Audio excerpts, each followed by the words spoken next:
అబ్బా ఇక నిన్న చెప్పాలి ఈ ముచ్చట ఒకటి నిన్న చూసిన నేను బర్డ్ ఫ్లూ భయం చికెన్కు దూరం మటన్ షాపులకు క్యూ ఫిష్ మార్కెట్లోనూ విపరీతమైన రద్దీ ఇదే అదునుగా రేట్లు భారీగా పెంచేసిన వ్యాపారులు 1000 దాటిన కిలో మటన్ నాటుకోడి 500 చేపల రేట్లు కిలోకి 50 నుంచి 350 దాకా పెంపు అంటూ ఇక నిన్న సండే కదా నిన్న సండే ఇట్లా వార్తలు చెప్పి ఇక్కడ నుంచి ఇంటికి పోతుంటే దారిలో ఏడ చూసినా జనాలు గుమిగూడు ఉన్నారు. ఎందుకు ఇంతగానం గుమిగూడు ఉన్నారా అని చెప్పి ఒక కన్ను వేస్తే అది మటన్ షాప్ అవుతుంది. ఇంకా ఎగబడి కొంటా ఉంటారు. ఏంటిదని చూస్తే చేపలు అమ్ముతూ ఉంటారు. అరే ఈ చేపలకు మటన్కి ఏందా గిరాకి ఇంతగానం మరేమన్నా ఇలా పండుగ ఉందా ఏమన్నా ఉన్నదా అని చూస్తే ఏం లేదు, ఒట్టి సండేనే. కానీ తీరా చూస్తే చికెన్ షాప్ల కాడ ఈగలు కొట్టుకుంటూ ఉన్నారు. కారణం ఏంటంటే ఈ బర్డ్ ఫ్లూ.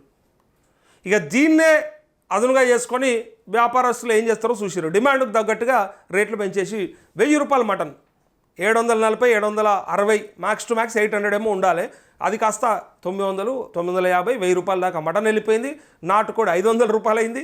ఇక చేపల ముచ్చట చెప్తే 170 160 రూపాయలు అమ్మాల్సినటువంటి కిలో రవ్వ చేపలు బొచ్చెలు ఉంటాయి కదా, వాటిని 230 250 300 దాకా రొయ్యల కాడికెళ్ళి 350 400 దాకా తీసుకుపోయారట.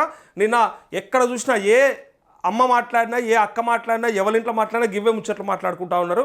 అరే చికెన్ తినద్దట, చికెన్ తినకపోవడం మంచిదట ఇప్పుడు, అందుకే గుడ్లు కూడా తెచ్చుకుంటలేము. కానీ ఇగో మా ఆయన పోయిండు, ఈ ఫిష్ ఇంత తెచ్చిండు, ఇది ఇంత అయింది, మటన్ ఇంత అయిందని వాళ్ళంతా కూడా మాట్లాడుకుంటుంటే మనం పోతుంటే తోపంటి వినొస్తాయి కదా, ఆ ముచ్చట్లన్నీ వినబడతా ఉన్నాయి. సో దొరికింది అదనగా వీళ్ళు దోసుకున్నారు. ఇక చికెన్ షాపులు పాపం నాశనం అయిపోయారు. నాశనం అంటే వీళ్ళ నాశనం కాదు, ఇంకా ఆ పౌల్ట్రీ రైతుల సంగతి నేను చెప్పేది ఏంటంటే పాపం రైతులు ఆగమైపోయినట్టే. ఇక వాళ్ళు పెట్టుకొని ఎంతో ప్రతి బ్యాచ్ ప్రాఫిట్ వస్తుందని గ్యారంటీ ఉండదు. ఒక్కోసారి వస్తుంది, ఒక్కోసారి కింద మీద అయితే ఒకసారి నష్టం అవుతుంది. అందులో ఇది ఇంకా దారుణమైన నష్టం అన్నట్టు, పూర్తిగా నష్టం. సో చికెన్ రేట్లు పడిపోయినా ఫైనల్గా ఇది తిరిగి ఎవరికి పడుతుంది అంటే వ్యాపారస్తుడు అంటాడు ఇవ్వకపోతే రేపు సంపాదించుకుంటాడు, కానీ రైతుకు బొక్క పడుతుంది. నేను చెప్పేది అది. దీని సారాంశం ఏంటిదంటే వ్యాపారస్తుడు అంటాడు ఇగో డిమాండ్ ఉన్నప్పుడు సంపాదించుకుంటాడు. ఇదే చికెన్ విలువ 300 రూపాయలు 280 రూపాయలు అమ్మింది మనం చూసినాం హైయెస్ట్ డిమాండ్లో. మరి రైతుకంత ముట్టిందంటే ముట్టది, ఆయన గదే 50 రూపాయలు 60 రూపాయలు 70 రూపాయలు లాస్ట్ కిలో అట్లా జరుగుతుంది.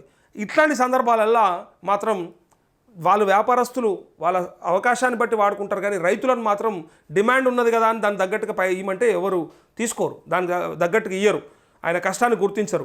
ఎప్పుడు ఎంత ఇస్తామో అంతే ఇస్తాం, లేకపోతే ఎక్కతక్క చేస్తే నెక్స్ట్ టైం నుంచి నీకు తక్కువ ఉన్నప్పుడు నేను కొననా అంటాడు మళ్ళీ వాడు, ఎవడు ఏజెంట్ మధ్యలో ఉన్న బ్రోకర్ గాడు. అట్లా నష్టమవుతూ ఉంటుంది రైతులకి.